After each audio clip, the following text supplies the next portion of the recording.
Hello नमस्कार साथियों, जय हिंदी जय भारत वंदे मातरम। एक बार फिर स्वागत है आप ही के favourite YouTube channel all India job news 0.2 के यूट्यूब चैनल के पर।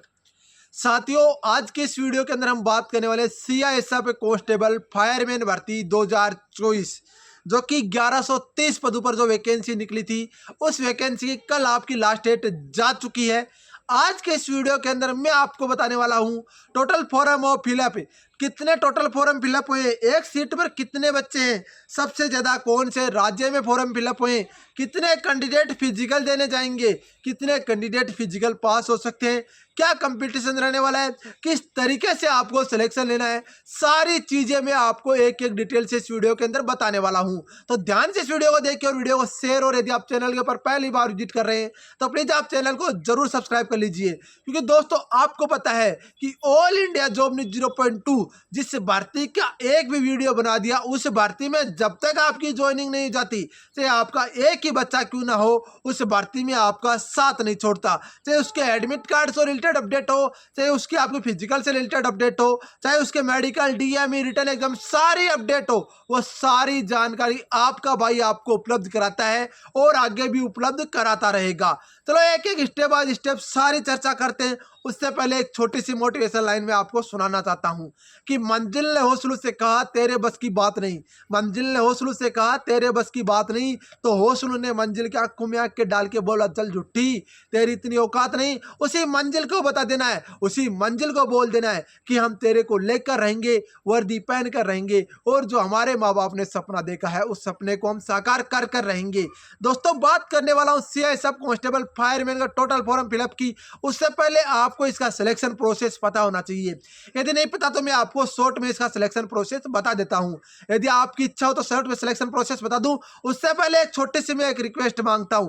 यदि आप किसान के बेटे हो, एक मजदूर के बेटे हो, आप एक वर्दी पहनने का सपना रखते हो, आप चाहते हो कि मुझे भी वर्दी पहने, तो कोई भी फोर्स हो, CISF, ITBP, CAPF, central armed police forces के सारे फोर्सेज को मिलाकर यदि आप वर्दी का सपना पाया है तो ऑल इंडिया जॉब न्यूज 0.2 से आज जुड़ जाओ। यह चैनल आपको वो रास्ता दिखाएगा जो सीधा वर्दी की ओर जाता है। यह चैनल ऐसा चैनल है जो आपका रास्ता दिखाने का काम करता है, केवल आपको चलना उसके ऊपर पड़ता है। बहुत सारे ऐसे बोलते हैं कि मैं नौकरी लगा दूंगा, वो लगा दूंगा। मैं आपको ऐसा नहीं बोलता, मैं नहीं बोलता कि मैं आपको नौकरी लगा दूंगा। मैं साफ शब्दों में बोलता हूं कि मैं आपको वो रास्ता दिखाता हूं जिस रास्ते पर यदि आप चलोगे तो आप जरूर एक दिन सफल हो जाओगे और एक दिन वर्दी जरूर पालोगे। चलो बात करते हैं, सारी बातें मैं आपको बताता हूं। चैनल को सब्सक्राइब और टेलीग्राम चैनल को जरूर ज्वाइन करेंगे ताकि आपको हर एक अपडेट, हर एक जेन्युइन जानकारी सबसे पहले, सबसे ऑथेंटिक और सबसे रियल न्यूज प्रोवाइड हो सके। बात करते हैं सिलेक्शन प्रोसेस की। तो देखो सिलेक्शन प्रोसेस सबसे पहले पीटी पीएचटी होने वाला है, साथ में आपका डीवी होने वाला है।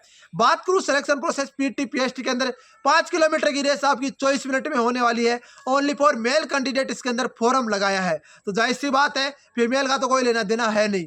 165 सेंटीमीटर आपकी हाइट चाहिए। कितनी चाहिए? 165 सेंटीमीटर आपकी हाइट, 5 किलोमीटर की रेस, चेस्ट आपका 80 से 85। इसके बाद डीवी, तो सारे डॉक्यूमेंट्स आपको बता दूंगा डीवी में क्या क्या होगा क्या नहीं होगा। और उसके बाद में आपका रिटन एग्जामिनेशन जिसको हम बोलते हैं सीबीटी मोड एग्जामिनेशन होने वाला है। कंप्यूटर बेस्ड टेस्ट एग्जामिनेशन जिसको हम बोलते हैं।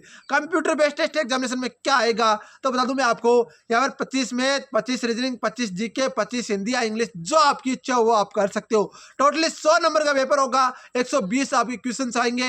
नेगेटिव मार्किंग इसके अंदर होगी नहीं, ये भी आप ध्यान रखना, बिल्कुल आपकी नेगेटिव मार्किंग इसके अंदर नहीं होने वाली है। अब चलो बात कर लेता हूं इस वीडियो के अंदर आगे की प्रोसेस की। देखो इसके बाद में आपका जैसे आप रिटन एग्जामिनेशन क्वालिफाई करते हो, आपका होता है डीएमई जिसको हम बोलते हैं डिटेल मेडिकल एग्जामिनेशन। और यदि आप उसमें कहीं ना कहीं कोई पॉइंट रह जाता है तो बाद में मिलता है आपको आरएमई जिसको हम बोलते हैं री मेडिकल एग्जामिनेशन। उसी पॉइंट को आपका चेक किया जाता है जो पॉइंट आपको मिला है। ठीक है, ये बातें आपका सिलेक्शन प्रोसेस का आपको हो गया। अब बात कर लेते हैं मेन मुद्दा आपका क्या है। मेन मुद्दा आपके total number of form fill up की। तो total number of form fill up हुए वो 4,60,500 के लगभग फॉर्म फिलअप हुए। ये डाटा मैं आपको ऑफिशियल ना बोलकर एक आंकड़ा बता रहा हूं। और दोस्तों जहां तक अनुमान है यही आपके डाटा आ रहे हैं, और जहां तक मेरा अनुमान है वो आपके एचसीएम जो कैंडिडेट मेरे ऑलरेडी लगे हुए हैं उन्होंने यही डाटा दिया है, तो ये भी आप ध्यान रखना। अब रही बात कि मान लो कि हमने ये फॉर्म भर दिया, 4,60,500 आ गए, क्या सारे कैंडिडेट फिजिकल देना चाहते हैं? कभी नहीं, ऐसा कभी नहीं होता, कोई भी भर्ती में नहीं होता कि सारे कैंडिडेट फिजिकल देने जाएं।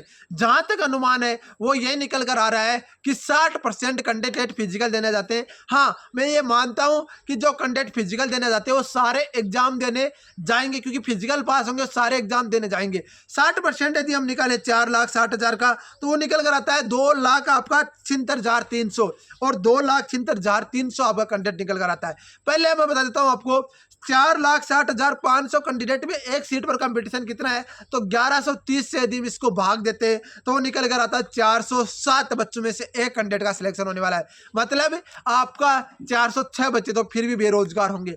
पर ये आपका डाटा जब हम फिजिकल क्वालिफाई के अंदर जाते हैं तो 60% में आंकड़ा लेता हूं कि फिजिकल क्वालिफाई मान लो तो करने जाओ, वो आंकड़ा आ जाता है 2,76,300 का, जिसमें यदि आप भाग देते हो 1130 का तो आपका आ जाता है 244 कैंडिडेट।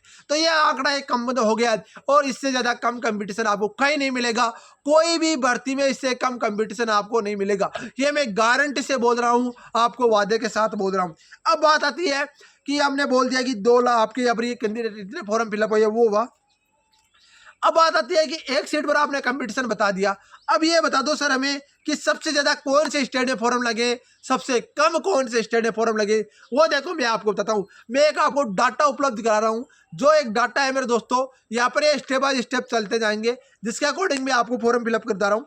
उड़ीसा सबसे पहले आपका आता है यूपी उत्तर प्रदेश, उसके बाद है एमपी मध्य प्रदेश, उसके बाद है राजस्थान, फिर आपका दिल्ली, फिर आपका पंजाब, फिर हरियाणा, फिर उड़ीसा, झारखंड, महाराष्ट्र, पश्चिम बंगाल, तेलंगाना, यह आपके स्टेट से। उसके बाद है सारा नॉर्थ ईस्ट और उसके बाद में अदर जो बचे कैंडिडेट, जैसे जम्मू एंड कश्मीर में तो जो कैंडिडेट लगभग फॉर्म भरते हो सारे सिलेक्शन पाए लेते हैं यदि वो क्वालिफाई नंबर भी लेकर आते हैं तो। पर जो मैंने स्टेट्स बताए उन स्टेट्स की मैं एवरेजन कट ऑफ की एवरेजन बात करूं तो 70 से नीचे आपकी कट ऑफ नहीं रहने वाली, और जो टॉप स्टेट्स हैं 80 या 85 से ऊपर करने वाले हैं वो है राजस्थान, पंजाब, हरियाणा, यूपी, एमपी, बिहार, इसके अलावा महाराष्ट्र, इसके अलावा पश्चिम बंगाल। ये स्टेट्स हैं जिसकी कट ऑफ आपकी लगभग एवरेजन आप ले सकते हो, वो आपका 80+ आपका स्कोर जाता है। तो ये चीजें आप ध्यान रखना। देखो कितनी महत्वपूर्ण जानकारी आपको लगी वो जरूर बताना। यदि आपके लिए जानकारी महत्वपूर्ण लगी तो आप प्लीज आप इस चैनल को सब्सक्राइब जरूर करना। अब रही बात फिजिकल कब तक होंगे, वो भी आपके डाउट्स आ रहे थे। तो जैसा कि आप सबको बताया, सीआईएसएफ कांस्टेबल फायरमैन का ट्रेनिंग शेड्यूल ऑलरेडी जारी हो चुका है, हेड कांस्टेबल मिनिस्ट्री वाले का जारी हो चुका है, तो सीआईएसएफ कांस्टेबल फायरमैन वालों का भी जारी हो चुका है। एवरेजन मैं बता रहा हूं आपको, दिसंबर के अंदर इसके फिजिकल होने, दिसंबर के अंदर फिजिकल होने, मार्च के अंदर इसका एग्जाम्स होना है, और डीएमई आपका डीवी और डीएमई आपका यहाँ पर जून के अंदर होना है। ये सारा प्रोसेस सीआईएसएफ ने पहले से फिक्स कर रखा है। सेंट्रल इंडस्ट्रियल सिक्योरिटी फोर्स ने सारा कैलेंडर ऑलरेडी यहाँ पर जारी कर दिया है, जिसके अंदर आपका फायरमैन की, एचसीएम की, एसएससी जीडी की जो भी सीआईएसएफ की वैकेंसीज है उनका ट्रेनिंग कैलेंडर यहाँ पर जारी किया है। तो ये चीजें आप ध्यान रखना। बाकी देखो महत्वपूर्ण अपडेट्स यही है कि सीआईएसएफ फायरमैन में अब की बार कैंडिडेट बहुत ही कम जाने वाले हैं, क्योंकि पिछली बार से आधे से कम ज्यादा फॉर्म लगे, क्योंकि पिछली बार बहुत सारे कैंडिडेट एक साथ इकट्ठे हुए थे कि हाँ हमारे लिए मैथ वालों की भर्ती आ गई, वो हो गया, पर उनको यह नहीं पता था ये स्टेट वाइज वैकेंसी है। अब की बार कैंडिडेट जान चुके हैं, जिसकी वजह से आपका यहाँ पर बहुत ही कम फॉर्म यहाँ पर ऐसे मान सकते हो अप्लाई हुए हैं। बाकी देखो आपको ये फॉर्म तो आपको देखने को मिलेंगे, ऐसा तो कभी हो नहीं सकता कि 15 कैंडिडेट 20 कैंडिडेट एक सीट पर हो हमारा सिलेक्शन हो जाए, ऐसे तो अभी दिमाग से निकाल दो। ये इंडिया है जनाब, और यहाँ पर सरकारी नौकरियों की बहुत कमी है, 1% कैंडिडेट सरकारी नौकरी में सिलेक्शन पाते हैं। बाकी देखो मैं आपको अपडेट होंगे, जो भी कोई जानकारी होगी मैं आपको अपडेट कर दूंगा। सीआईएसएफ कांस्टेबल फायरमैन से संबंधित हर एक अपडेट, हर एक जेन्युइन जानकारी, सबसे ऑथेंटिक, सबसे रियल न्यूज, सबसे बेहतरीन जानकारी आपको इसी यूट्यूब चैनल के ऊपर मिलती रहेगी। आपसे रिक्वेस्ट रहेगा आप चैनल को सब्सक्राइब, वीडियो को लाइक जरूर करेंगे। बाकी अपडेट के लिए मिलते हैं नेक्स्ट जानने के साथ, तब तक जय हिंद, जय भारत, वंदे मातरम। दोस्तों वीडियो को लाइक और चैनल को सब्सक्राइब जरूर करें ताकि मुझे ही मोटिवेशन मिले और मैं आपके लिए और बेहतरीन करने की कोशिश कर सकूं। तब तक के लिए जय हिंद दोस्तों।